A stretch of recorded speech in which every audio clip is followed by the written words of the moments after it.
Cleveland Browns Radio Network. Andrew Siciliano with the call of the Cleveland Browns' huge upset over the Green Bay Packers.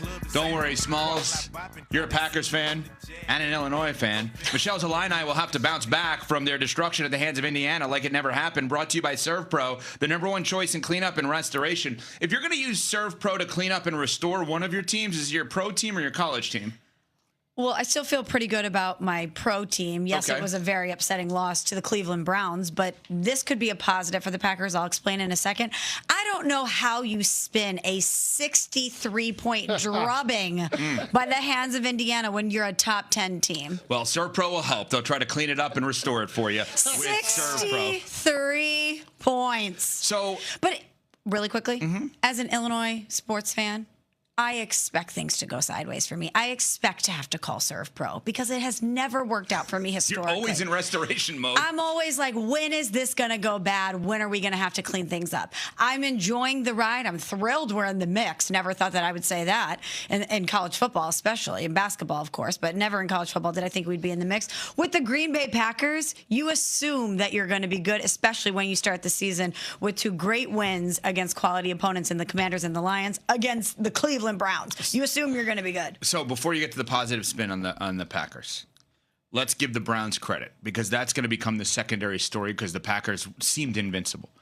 The Cleveland Browns won a football game against arguably the team that was playing the best in the NFL. Joe Flacco has not been great for them this year, and they found a way to win behind that defense, 13-10. They come back late, the special teams also with the blocked field goal, and then kicking a field goal late. So let's take our hats off to the Browns, who let's be honest, no one thought they were winning this game this weekend, and they did. Well, you could have just stopped at, we should give them credit because they won a game, period. And then you add the Packers onto it. The fact that they were the hottest team coming into week 3.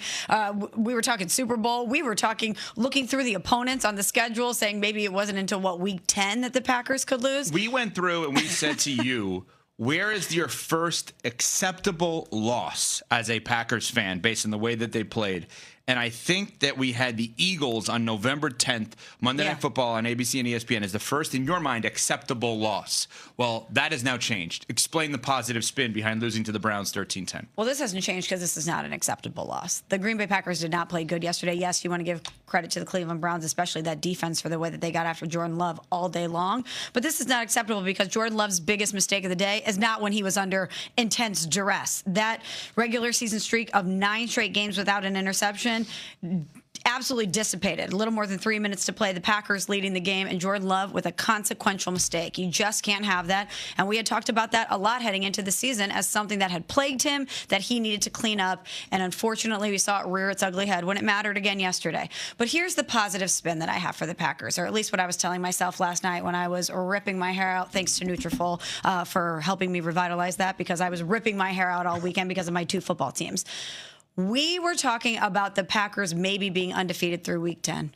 We were talking about this team representing the NFC going to the Super Bowl. We were heaping all this praise on how dominant they were.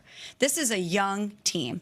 Maybe they let that get to their head, and this was a stark reminder early in the season that you cannot let the praise get to you and that you cannot take any opponent for granted. You cannot assume that just because you've looked good or that you feel good about the complexion of your team that you're going to go out there and roll over anybody, even the Cleveland Browns. So maybe this was a very necessary and welcome wake-up call for this team early in the season, and they'll be able to look back at that and say, that's when we kind of checked ourselves. I would agree with you if everybody on the team wasn't ready to play. But the defense was ready to go. Defense played their asses off. Through the first 56 minutes of that game, they had a shutout. Your team was up by double digits with less than 4 minutes to go.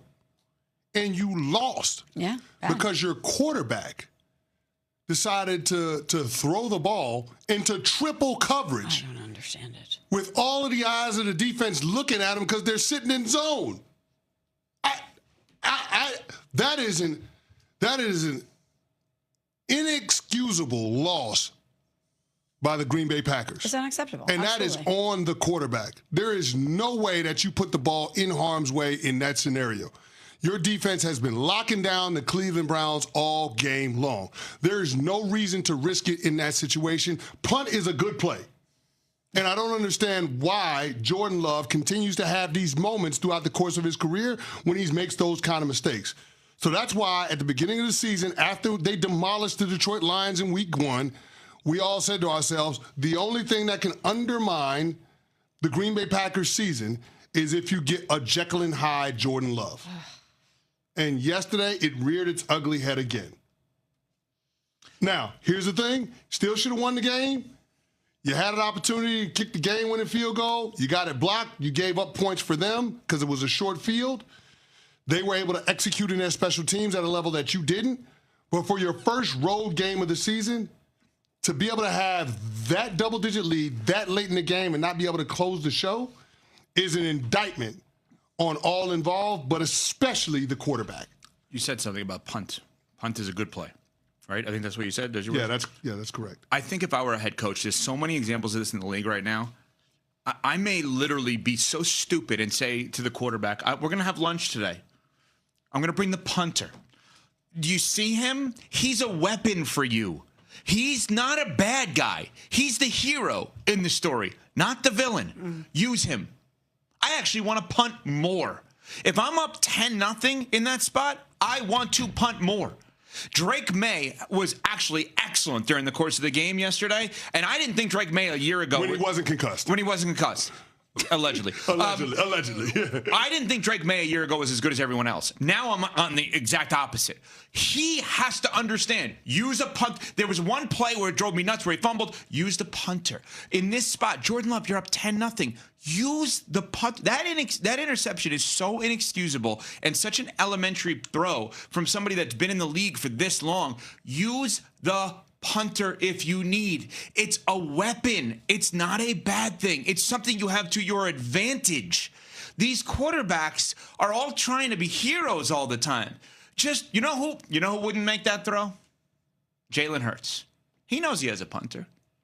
However, you could, I'm up 10-0. If I don't see it perfect, throwing it away. Hit the stands if you need to. That's inexcusable. And here's the problem with the Jordan Love part of this. When you look at the Green Bay Packers this year and they go out there and get Micah, and we talked about all offseason, we got to get to know what he's going to be for a 17-game season.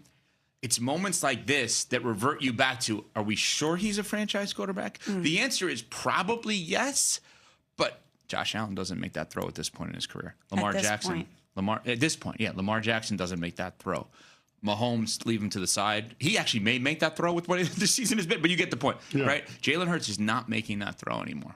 There's still a big drop-off between the elite quarterbacks and Jordan Love. That's not to say that they can't go on a run here and kick everybody's butt. I'm not saying that. That can't happen yesterday. The punter is a weapon. Punting is a good thing, and I don't understand why these quarterbacks don't understand that, especially with a 10-0 lead. All right, Damian Woody is going to join us, ESPN NFL analyst. Obviously, a lot to get to from a wild NFL day yesterday. We are on Sportsmanlike, presented by Progressive Insurance. From the first pitch of the wild card. The pitch. It's a total different atmosphere. This is the best part of baseball. He's done it again! Until a World Series champion is crowned. And the Dodgers are World Series champions! Hear every pitch of Major League Baseball's postseason. Wow! Right here on